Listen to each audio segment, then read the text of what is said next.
When it comes to house renovations, many homeowners think their only option is costly personal loans or credit cards. But that's not the reality. A cash-out refinance lets you tap into your home's equity to pay for renovations, often at a lower cost than personal loans or credit cards. Here's how it works. You take out a new, larger mortgage than your current loan balance.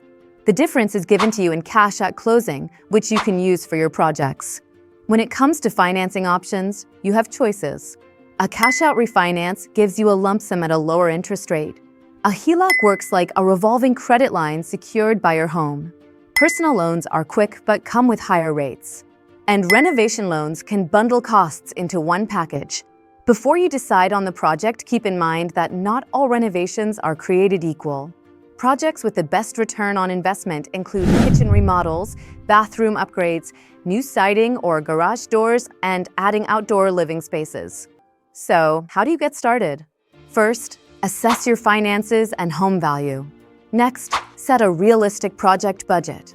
Then, explore refinance options with a lender. And finally, sign up for refinance alerts so you don't miss the right opportunity. Refinancing to renovate means investing in your home and your future. Track opportunities at InstaRefi.com, no credit pull required.